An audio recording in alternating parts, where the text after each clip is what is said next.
Yep, just looking forward to the game tomorrow against Texas Southern, and another opportunity for our team to come out and compete, and another day they don't have to practice. Eric, it's kind of unique.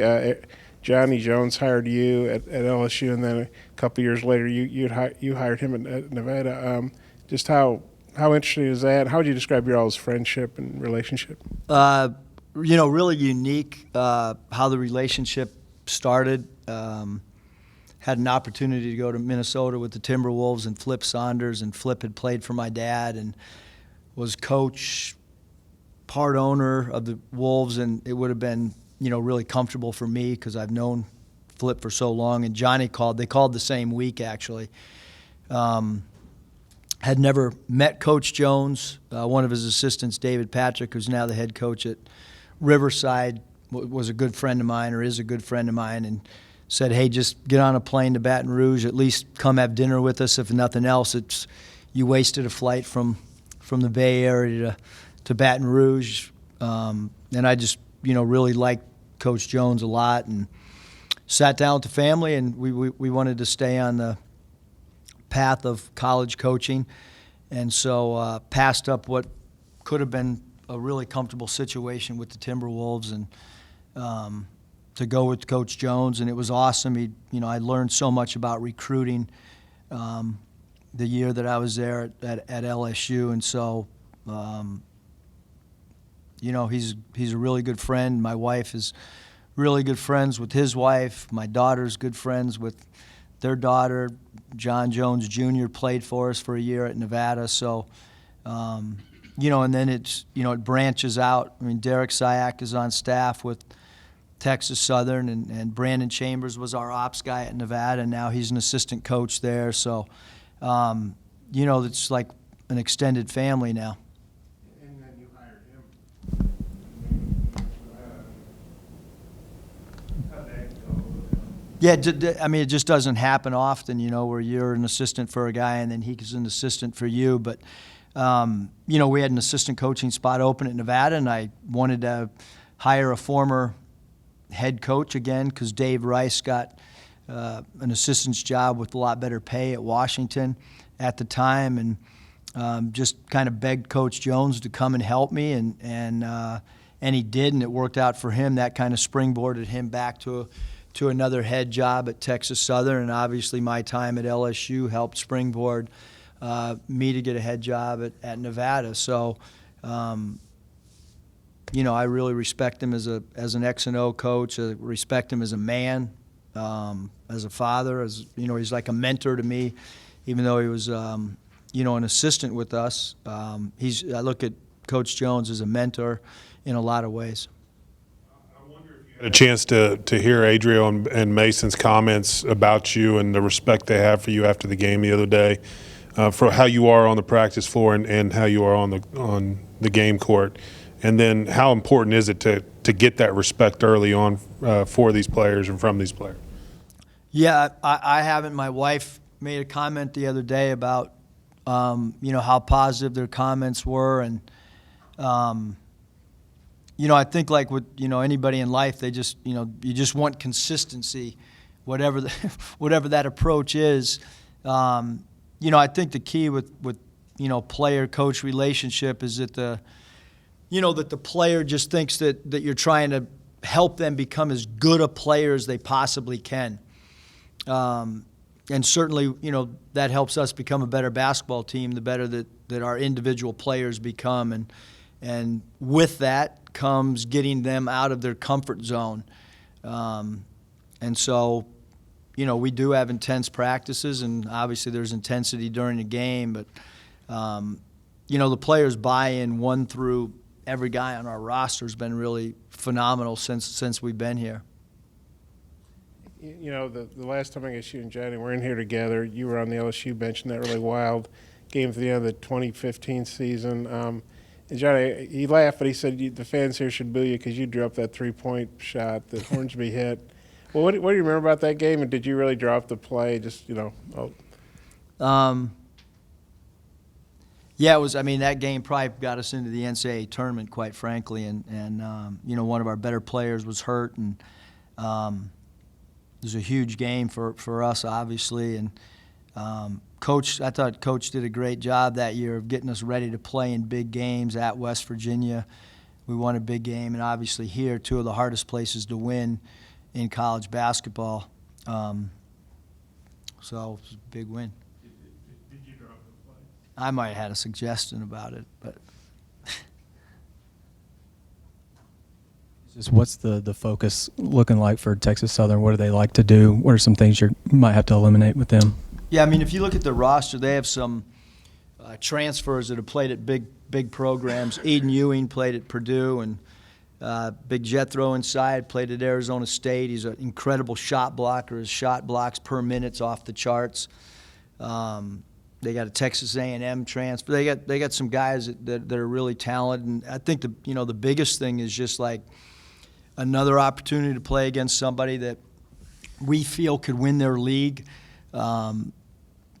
Another program that's made NCAA tournaments of late, and you look at their game at Baylor last year where they went into Baylor and won. You look at their game at Oregon where they won last year. We have to be ready to play tomorrow night for sure. I guess Ewing didn't play their last game. Do you know, is he hurt, or do you know what his status is? Not really sure what his status is. He wasn't on the trip with them, but you got to prepare for everybody on their roster. And their point guard can score the ball. He's quick. He's crafty with the ball. They run a lot of pick and rolls, so we have to have really good pick and roll defense as well. I guess they played Wichita State very close. You're using that game as kind of a reminder to how good they can be?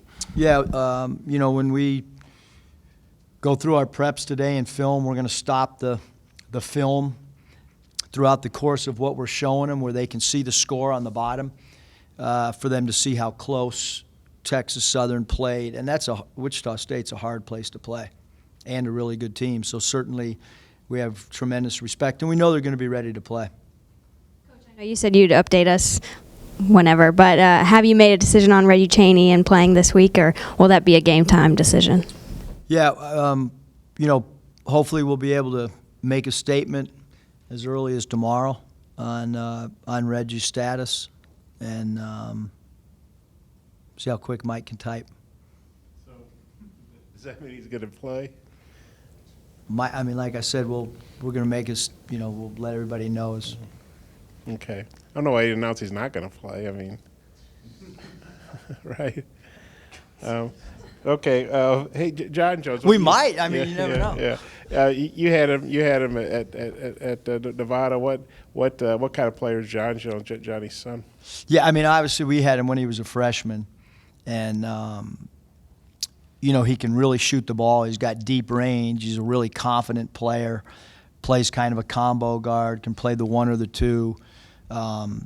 But he can shoot the basketball for sure. And he's got deep range, so we've got to make sure we do a good job of not losing sight of him. We've done a good job defending the three-point line. Certainly with John Jones Jr., we have to make sure we do that as well. And Johnny said he really enjoyed playing Friends, but that I guess the Hoop Group or whatever the company is called put this, this exempt event together, matched up you guys. It's a good game for them. It's good money for them. They have to play a lot of these guarantee games. What are your thoughts about playing, Friend? I'd prefer not to.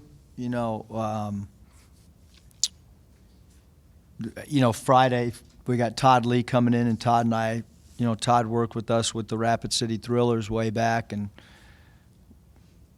was an assistant at University of San Diego, so I met him many years ago. But a lot of the schedule was already done. We didn't schedule Texas Southern, and we didn't schedule South Dakota, because those guys are friends, and I would just prefer, to play somebody else.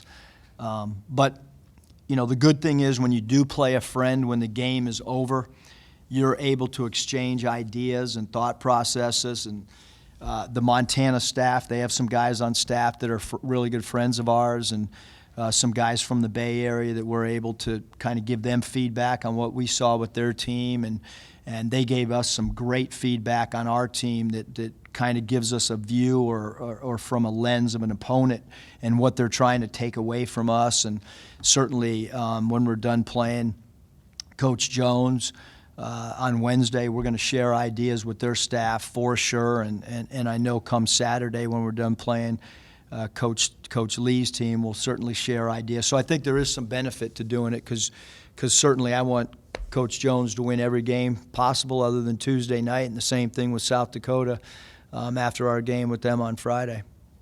You know, obviously San Diego State was in your old league, and they had to play there too.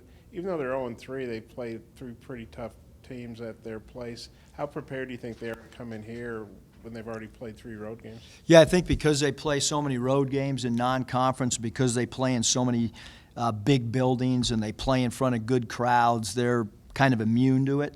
The guys that played last year know the euphoria, you know, they know the type of excitement that they can have with a big win. So, you know, I don't think that they'll be phased at all. It's a team that understands every year that they're going to play a lot of these non-conference games like this. So that's what makes them scary as well. Anything else for Coach? Scott?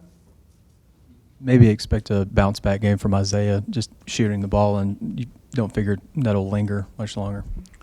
Yeah, no, I mean, it was some of our guys, we want them to look at clips of you know, maybe all their misses they've had, not just one particular guy, but we've done that with 3 or 4 guys where they get to look at some of their shots that they've made, some of the shots that they've missed, try to figure out, you know, are they missing long, are they missing short, missing right, missing left, are you shooting it off the bounce, or are they catching shoots, how close was the defense to you on your shot attempt. So all those things we're constantly trying to evolve as a staff with our guys and with our individual players.